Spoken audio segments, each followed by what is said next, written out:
everybody. I bow to the love and the light that is absolutely in you. Don't ever forget that there is a love and there is a light that is in you. You come from love and you are a light.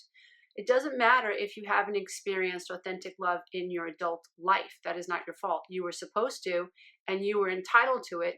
But if you felt disassociated from or suffered some type of an attachment trauma or abandonment trauma, that's not the way it was supposed to be. We were all supposed to be loved.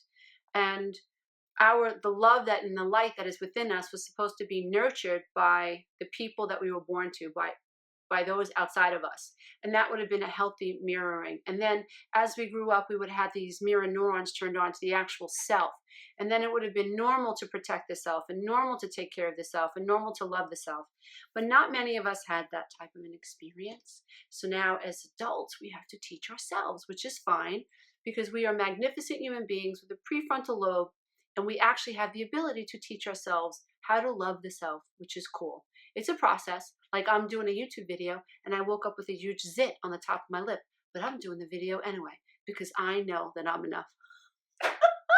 And I know if you're watching this video, you're learning that you are enough and that once you know that you're enough, it's all good. You know, you're really not that concerned with other people judging you so much because most people are just throwing up their projections on you anyway, right? But they're asleep. They don't know that. But I digress. So I want to talk, I'm going to do a video today. Can you tell I had like 3 cups of coffee already? Anyway, so today I'm doing a video off of a email that was sent to me by a YouTube viewer. And it's a pretty interesting email. And I felt so immediately connected with it because this person sounds so confused. And when we're confused, in my opinion, means that there's a lot of, there are neural pathways that are like bundled up. It's sort of like a knot in your neck, or a knot in your arm, or a bundle of nerves that are, you know, all kind of like mangled. And so when we're confused, it's like we have these neural pathways. There's a lot of traffic, you know, when there's, you know, the tractor trailer has been hijacked and a thought just can't get through and we get confused. And not being able to make these amazing connections and come to a resolution of a conflicting thought makes us feel frustrated. So this confusion is neurological. And so we're not crazy, right? It's also chemical because when you can't get to a resolution, you feel frustrated. So not getting to a resolution is as much neurological as it is anything else. So I connected to that in this email and I want to share it with you. So she writes, why is it that the life I want has to disappear in my head if I need to accept my life as it is now?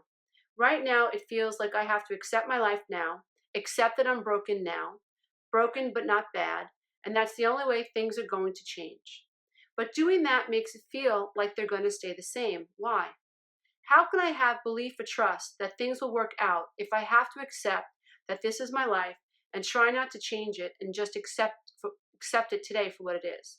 I feel like I'm never going to change, and that's my biggest fear. I want to change. I want to transform. I want to transform for my own peace of mind so that I don't short circuit and go defunct every time I like someone or start a new working environment or have a new boss authority figure or need to call someone. I want to change. But the only way to do that is to not change anything at all. What?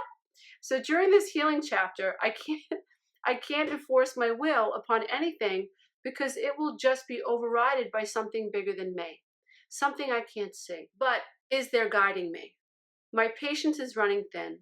Every time I say, okay, I'm going to start an exercise routine and find some stability, it's like some emotional discovery wreaks havoc in my life and I can't stick to the routine because I'm so overwhelmed emotionally. My head is so dense. I don't know if I'm changing. I've been at this for 3 years. All my doubts are surfacing today. So, you know, I relate to this person because this is very similar to what I went through. And I believe it's what we all have to go through. And, you know, I write about the idea of surrender to what is, you know, in my books. It's a big theme in my coaching program, both my 12-week and the masterclass, where it's so confusing to think that, let's use an analogy, because analogies that are emotional, the brain can actually connect to, right? So let's say I'm a sexual abuse survivor. Let's say my father sexually abused me. I was, you know, and this happens, right? You know, we don't talk about these little secrets, but we should, because anyone who survived that type of trauma, it's not their shame. It is the shame of the father who, or the mother, or whoever, or uncle and aunt, or whoever, brother, whatever. I don't know, school authority, Boy Scout leader, priest, I don't know. It happens. And victims need to start saying this in fact happened. Victims need to understand that they have the right to pin the tail on the donkey, and that helps the inner child feel like their experience and even their pain was valid and their shame is valid. It's not their shame, but the shame that they feel is valid. I call it the SOS, the sweater of shame. When someone shames you, they do something to you, they violate you. The natural response to that is this feeling of shame. Emotionally, we feel bad and we feel violated, but then what happens, the feeling, the conscious mind, remember, feelings are associated with the conscious mind and emotions are associated with the limbic brain. Emotions are normal. The feeling mind, based on our memories, based on our belief systems, based on the norms of our society and our family and even our religions, the conscious mind attaches a feeling word to this bad feeling, which is normal in the limbic system. So let's say we're sexually violated, God forbid, or I was sexually violated by my father. Not saying that happened. I'm saying, let's say it did. And if it did happen, I would talk about it because the truth sets you free. Doesn't mean it's pretty. Doesn't mean that your father won't hate you for telling the truth. Doesn't mean that your brother won't turn away from you for it because you're out of the family. Doesn't mean that. It means that it sets you, the person who's been violated, free. Everybody else has got to come to their own terms of truth. So if daddy violated you, daddy's got to come to that truth. He's got to reconcile that. He's got to surrender to that. He's got to be humble to that. He's got to ask for forgiveness from the person he violated. That person has a right to accept it or not. But the truth even will set somebody who is sexually abused another person free. But I'm talking to you today, and you are receiving this email in my metaphor for this email, so that we can make it make sense to you, make it make sense to me, so that it can help people like this person who are suffering with this type of confusion understand that yes, to change anything, you first have to accept everything and get past the idea of changing what it is you want to change. Hello, rewind the tape. I know it sounds crazy, dear ones, but let me break it down. So let's say that I was sexually abused by my father until, let's say, I was old enough to like understand, like 12 years old, like this is bad, and he shouldn't be doing this. And like, it's not me, it's really like my dad, right? So let's say that's my experience. Fast forward, let's say I'm 25, 30 years old, and I've attracted a sexually abusive husband who, sex is painful and, it's violating and it's degrading to me as a woman. Part of my path, would have to be me surrendering to this idea that I've attracted perhaps a husband who violates me sexually. I'd have to accept that reality first and come to terms with, oh my God, this is my reality. The only way to change and to go from being this wife who is now in this dysfunctional relationship with a sexually abusive man is to accept where I am right here, right now. Oh my God, I am 30 years old, I have 3 kids, and my husband has a problem, forces me to watch porn, forces me to do degrading things as a female. I have felt powerless. I am very uncomfortable with this type of sexual relationship. I feel demeaned. I feel victimized. This is the way I feel. This is the way I feel. This is the way I feel. Part of healing, a huge part of healing and integrating, the first step is being able to be objective about the current situation, as shitty as it is. Seriously, as horrific and as effed up as it is, the first step is sitting back and observing the matrix that you were in and allowing the reality of what's happening in your matrix to wash over you and then wash through you. Because it is, first I have to surrender to the matrix, right? And I have to let that reality wash over me. And then in the surrender, I'm allowing my chakra system to actually integrate the emotions of sadness, confusion, maybe guilt, maybe shame, maybe depression, anxiety, frustration, terror. I have to acknowledge that my divine vehicle, my body, has been downloading these emotional experiences, the emotional equivalent of to these physical experiences have been downloaded in my ethereal body, in my aura, in my auric field. They're a part of me. They are. And just because you can't see a wound doesn't mean it's there. It's there. And maybe a scientist won't say, oh, yes, on a vibrational level, if you were victimized at 3, that emotional experience has been stamped or imprinted on your body somehow. You and I know that it is being downloaded into our beings, and our being is a lot more than just what resides behind our skin. Okay, we have a quantum field. That's a fact, and scientists cannot dispute that fact.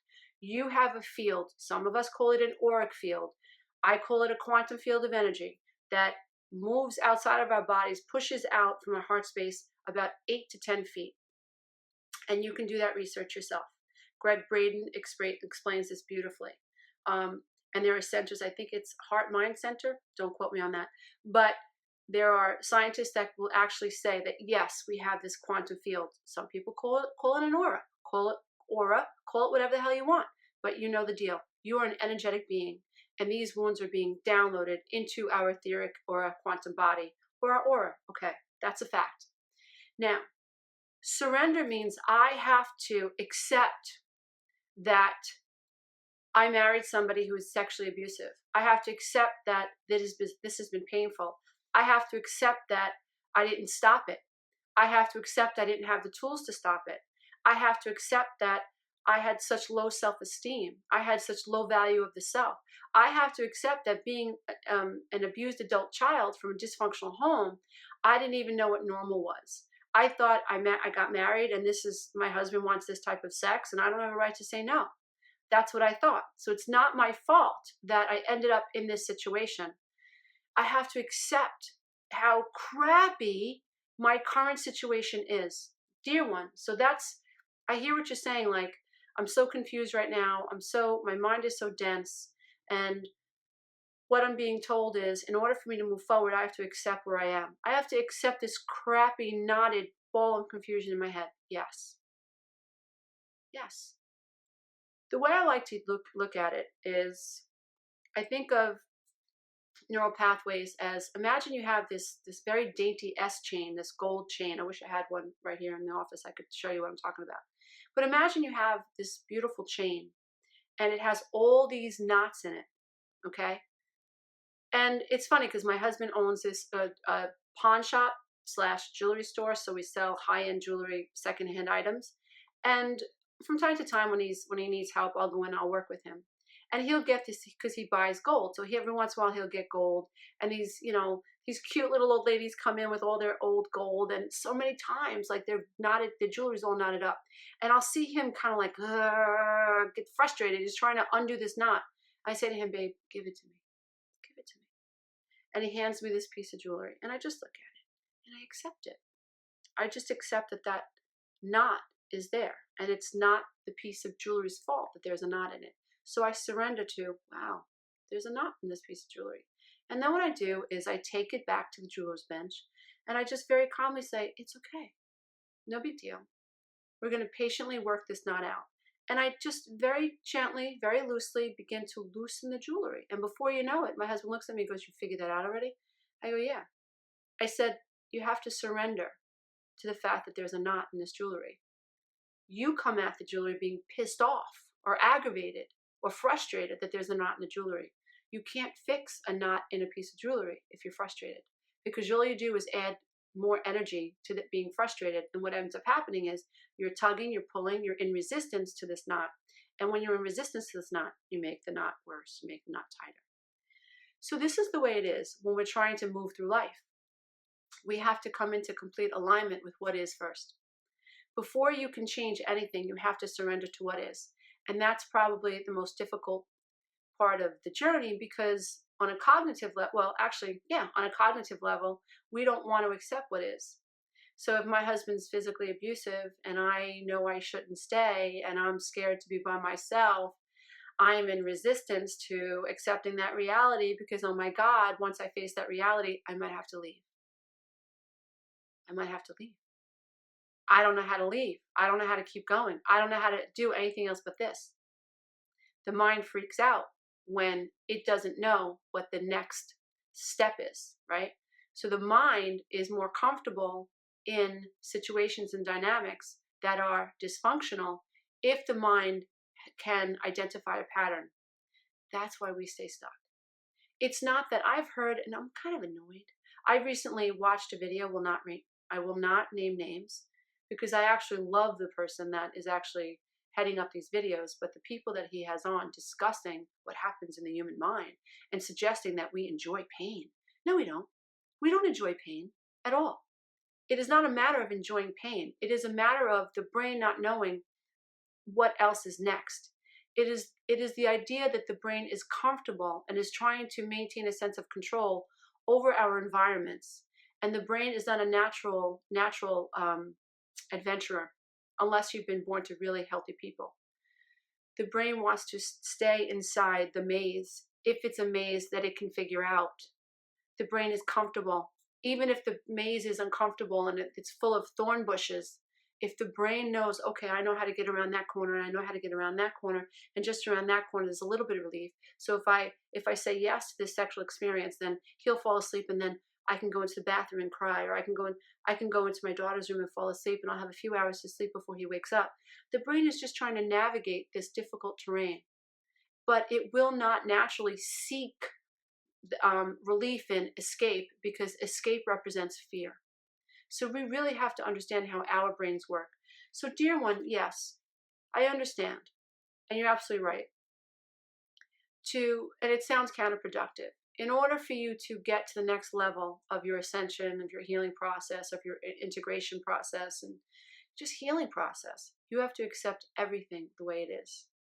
The only thing that you can change is your perception of what is first. And slowly, incrementally, this does not happen overnight. I do not suggest that people just jump from the frying pan, out of the frying pan, because like most often you jump out of the frying pan, you just want to get out. Where do you land? You end up in the fire, right? So you need to do a lot of work, some work before you actually jump. You have to understand a few things about the mind. The mind is not going to naturally associate great pleasure with leaving a situation if that's all you've ever known your entire life. We have to surrender in this situation to the idea that I was sexually abused by my father. And that is what set me up to attract a sexually abusive mate. So all these ideas, we have to be able to stop living in denial below the veil of consciousness. We have to move into, oh, holy crap, this is my reality. We have to begin lifting the veil and saying this really is what it is. And then we sit in the muck of that, which is very difficult. We go, wow, this really is my reality, and that sucks, but this really is the way it is. And you sit there for a little bit, and then what happens is your brain is no longer afraid of accepting its current reality. And then once it's not afraid of accepting its current reality, it'll begin to associate pleasure with moving out of that reality. You have to respect that with your mind, and your mind is being motivated by pain versus pleasure. You really do. So dear one, yes, the first step is surrender, accepting what is, allowing the reality of what is to wash over you so that the reality of what has been done to you can wash through you. And then at that point, you can start to really make significant change. But you are in resistance to what is. And anytime you're in resistance to what is, you cannot move forward. You cannot move forward. You're actually beating the drum of what is. So I really hope that this has helped. I hope the metaphors have helped. And if any of you are interested, I relaunched my 12-week breakthrough coaching program June 1st. And for those of you who have coached with me privately and who have taken the 12-week breakthrough coaching program, we are going to launch the masterclass May 11th. So it's sort of like the way I wrote my books. The road back to May could be considered like the 12-week breakthrough coaching program. And then phase 2 was my road beyond the codependent divorce. That's the follow-up book to the road back to May.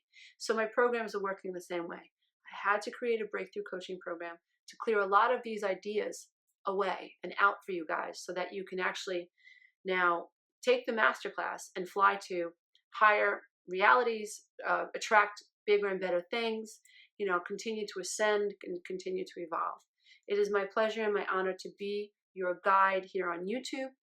I love you all. We are one. If I can heal, you can heal. You have to respect that you are not just a mind, that you are a brain, and that you are a physical suit, and you are also a quantum being. You cannot heal if you just take the spiritual route. You cannot heal if you just take the intellectual route. You cannot heal if you just seek a psychological route. You cannot heal if you just seek a chemical route. You can't.